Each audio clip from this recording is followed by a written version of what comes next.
De minutes, il est exactement 7 heures, passé de 5 minutes. Le journal que nous démarrons donc avec cette triste nouvelle. Serigne Baye Abdoulaye Thiaw Laye, khalife général des Layènes, a été donc rappelé à Dieu ce lundi à l'âge de 96 ans. Il a été inhumé à Diamalaye aux côtés de son père, Seydina Issa Rouhou Laye. Retenez également que le 8e khalife de Thiénaba, Serigne Abdourahim Seck, a été rappelé à Dieu après juste 1 an et 2 mois à la tête de la cité religieuse. Le khalife Serigne Abdourahim Seck, fils de Serigne Momar Tall Seck, premier khalife de Amari Ndak Seck, donc a tiré sa révérence. Il a été rappelé à Dieu alors qu'il se trouvait au Maroc. Il avait succédé, pour rappel, au khalife Cheikh Ahmad Tidiane Seck, décédé en juin 2020. L'actualité, c'est également Afrikajom Sainte Lara de Forum du Justiciable qui se soucie de l'état de santé de l'ancien président tchadien Hissène Habré. Dans un communiqué qui nous est donc parvenu, ces organisations rappellent la nécessité de respecter le droit à la vie et à la santé de M. Habré.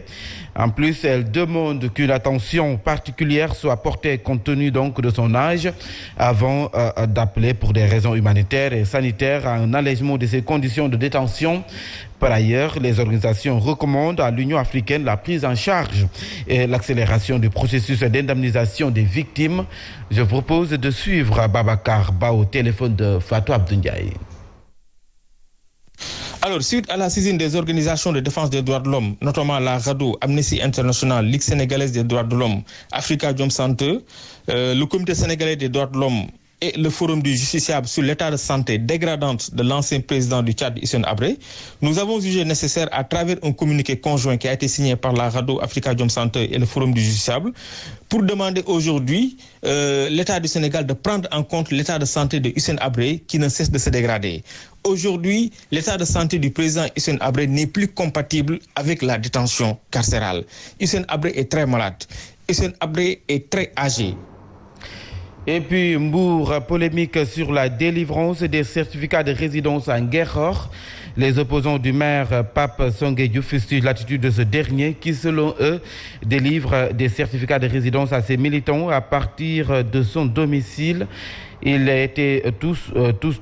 ont fait face, ces opposants, face à la presse pour demander l'arbitrage du sous-préfet de Sindia. À Mbour, la correspondance d'Alun Badara Sonko. C'est devant les locaux de la commission chargée de la révision exceptionnelle sur les listes électorales que le député Maliké du Grand Parti a déploré l'attitude du maire concernant la délivrance des certificats de résidence. La municipalité a bloqué les certificats de résidence par une note hier de l'officier d'état civil. Pour dire d'ores et déjà, les résidences pour les primo-inscrits se donneront de 15h à 16h. Jusqu'à la fin du processus d'inscription sur les listes électorales. Même son de cloche chez les partisans de Ahmed Diallo du mouvement Nguékhor Pubès qui compte mener le combat pour une transparence totale sur la révision des listes électorales. La décision a été prise pour le restreindre parce qu'il a été décidé que les certificats seront délivrés que l'après-midi. Nous appelons le maire Pape Songué Diouf, lui qui passe ses journées à traîner dans les rues de Nguékhor au lieu de se mettre dans son bureau et de travailler et de signer les papiers. En tout cas, le climat reste très tendu entre le maire de la commune de Nguékhor, Pape Diouf, et ses opposants sur la révision des listes électorales. D'ailleurs, ses opposants comptent sur l'arbitrage du sous-préfet de Sindia. Interpellé sur ces accusations, le maire de Nguékhor, Pape Diouf, parle de manipulation et invite ses opposants à descendre sur le terrain pour sensibiliser les jeunes à aller s'inscrire. Pape Diouf, sa réaction avec Alun Badara Sonko. Nous avons dit, à partir de 9h jusqu'à midi, et 15h, c'est le dépôt des résidences. À partir de 15h, la délivrance des résidences, chaque jour. Même au tribunal, pour les casiers judiciaires, tu déposes le matin, tu prends le soir. C'est l'officier d'état civil qui s'est organisé comme ça pour pouvoir signer toutes les résidences. Donc le problème n'est pas là. Le problème est qu'ils ont qu'à aller sur le terrain inscrire les jeunes. Ils n'ont qu'à aller régler ce problème-là, le problème des inscriptions, parce qu'ils ont même fait une caravane hier pour dire, voilà, il faut sortir pour vous inscrire, ceci, cela. Mais ça ne passe pas comme ça. Il faut aller voir les militants chez eux, prendre les militants chez eux, les amener, les inscrire. C'est ça le boulot. À Hambourg, nous y sommes et nous y restons. Vent de contestation à l'APR de Joal après le retrait du mandataire de l'Alliance pour la République au niveau de la commission de révision exceptionnelle sur les listes électorales. Les partisans du président Sall dans la commune de Joal ne reconnaissent donc plus Madame la ministre du Pétrole, Sophie Gladima, comme coordonnatrice de l'APR, car selon eux, elle a créé des tendances un peu partout dans la localité. À ce rythme, l'APR risque de perdre les élections locales dans la commune de Joal-Fadiouth. Écoutons la réaction d'Ernest Ngom.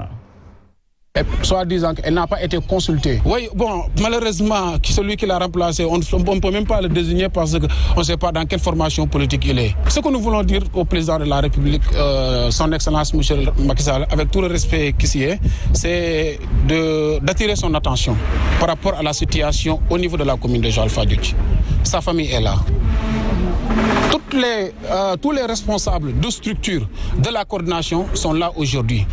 Qui est absent ou bien qui est absente, malheureusement ceux ou celles qui sont absentes n'ont aucune responsabilité dans la coordination, pour dire vrai. Madame Sibi n'a pas de responsabilité dans la coordination. On maintient notre coordinateur. Le procès-verbal, on a même mis que la coordination s'est réunie au siège du parti. L'actualité, c'est également l'Assemblée de l'Université Alioune Diop de Bambey qui a décidé de suspendre les enseignements et les examens jusqu'au 4 octobre, de dissoudre également la coordination des étudiants et les amicales de l'UFR jusqu'à nouvel ordre. C'est dans un communiqué qui nous est parvenu que le Conseil restreint de l'Assemblée de l'Université a pris cette décision. Fatou Abdou Ndiaye nous fait l'économie de ce communiqué. Les autorités académiques de l'Université Alioune Diop de Bambey semblent prendre à bras-le-corps la question de la violence au sein de l'espace universitaire. Dans une résolution prise hier lundi, le Conseil restreint de l'Assemblée de l'Université condamne les violences notées dans le campus et décide de suspendre toutes les amicales des étudiants jusqu'à nouvel ordre. Le Conseil va aussi procéder à la dissolution de la coordination des étudiants de l'université et aussi à la suspension des enseignements et des examens de l'université jusqu'à nouvel ordre. Cette décision intervient après les perturbations récurrentes des activités pédagogiques causées par la coordination des étudiants et des amicales. Le comité parle d'un climat d'insécurité savamment installé à l'intérieur de l'université, de l'insécurité également dans laquelle travaille le personnel d'enseignement et de recherche, sans oublier le blocage récurrent du fonctionnement de l'administration de l'université par la coordination des étudiants et des amicales affiliées. Entre autres, autant de raisons selon le communiqué qui nous est parvenu qui ont poussé les autorités compétentes à prendre cette décision, car la situation a installé un climat d'insécurité dans ce temple du savoir. Parlons Covid-19 avec les vaccins qui offrent un grand espoir pour renverser le cours de la pandémie. L'agréé en physiologie soutient que si la tendance se maintient, le Sénégal peut atteindre un taux qui va réduire la chaîne de transmission. Docteur Bambakan, que nous écoutons avec Ndeye Mendao. Je pense que tous les spécialistes, surtout d'immunologie, s'accordent sur le fait que pour avoir une immunité collective, il faut arriver à vacciner 60 à 70% de la population générale. Et je pense que nous sommes loin de là.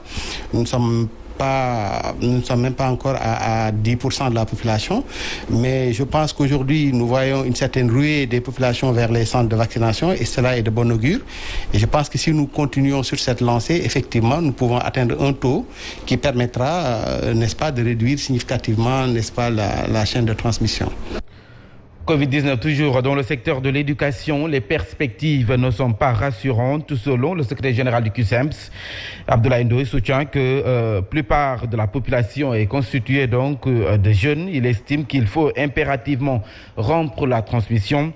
Il dénonce à cet effet le manque de suivi en ce qui concerne le respect du protocole sanitaire dans les établissements scolaires. Abdoulaye Ndoye que nous écoutons avec Ndeye Mendao. Aujourd'hui, il faut casser la chaîne de propagation. Et c'est pourquoi nous avons dit ça, c'est une priorité. Donc cela veut dire qu'il faut régler la question de l'hygiène, la question des toilettes, la question de l'eau, des tables bancs pour respecter la distanciation physique, le dispositif sanitaire. Parce qu'au Sénégal, on peut démarrer une chose, mais c'est le suivi qui pose problème. L'année dernière, on a mis quelques gels dans quelques établissements, mais après, il n'y a pas eu de suivi. Aujourd'hui, on a besoin de suivi. Il faut recenser le nombre d'écoles, il faut faire le point, mais il faut également que le ministère de l'Éducation nationale nationale et une capacité d'écoute. Dans le reste de l'actualité, le sucre en poudre connaît une hausse. Le kilogramme est vendu à 700 francs par certains revendeurs. Une hausse que dénoncent les consommateurs. Ces derniers pointent un doigt accusateur aux autorités qui restent muettes sur la question. Le reportage d'Alassane Baldé Madani Marega. Le sucre en poudre se fait de plus en plus rare sur le marché et les rares revendeurs qui en disposent ont fini d'augmenter le prix du kilogramme qui s'échange à 700 francs CFA. Le prix bu gën a yomb léeg-léeg ñu ngi koy amee 27 750 wala 28 000 te da nga koy jënd ba pare fay sa passe. manqué bi moo tax sucre dafa manqué bi moo tax mu cher. On a versé de l'argent à la CSS. Mais pour le moment, on nous donne compte-gouttes, on ne sait pas pourquoi. Outre le sucre, la quasi-totalité des denrées de première nécessité ont connu une hausse aux grandes dames des consommateurs. ñoo dem ci diwlin mu cher après ñu wëlbati ko ci suukar mu bëgg a seer tamit fu ñu jëm kenn xamu ko nit ñi nag moom ñoo ngi ut wàllu. Sénégal bokk na ci dëkk boo xam ñoo gën a pauvre te ñoo gën a seer njaay. Cette vendeuse de jus très amer, elle se demande que font pendant ce temps les services de contrôle de l'État. Contrôler wuñu dara lépp a metti. Une fois de plus, c'est les góorgóorlu qui vont subir les contre-coups de cette énième hausse des prix et des denrées et de consommation courante. Par rapport à cette hausse constatée, qui n'est que spéculation selon le directeur du commerce et que les revendeurs qui s'y adonnent seront sanctionnés. Omar Diallo ajoute qu'il y a juste une lenteur dans la distribution au niveau de la compagnie sucrière du Sénégal. Il précise que le prix homologué sur le marché est de 575 et 600 francs pour certaines régions. Omar Diallo que nous écoutons avec Fatla Mbeyop. À rassurer les consommateurs, il n'y a pas de rupture de stock du sucre. La preuve, il y a pratiquement 30 000 tonnes de sucre cristallisé disponibles au niveau de la compagnie sucrière sénégalaise. Et c'est plutôt un problème de distribution et de lenteur dans la distribution.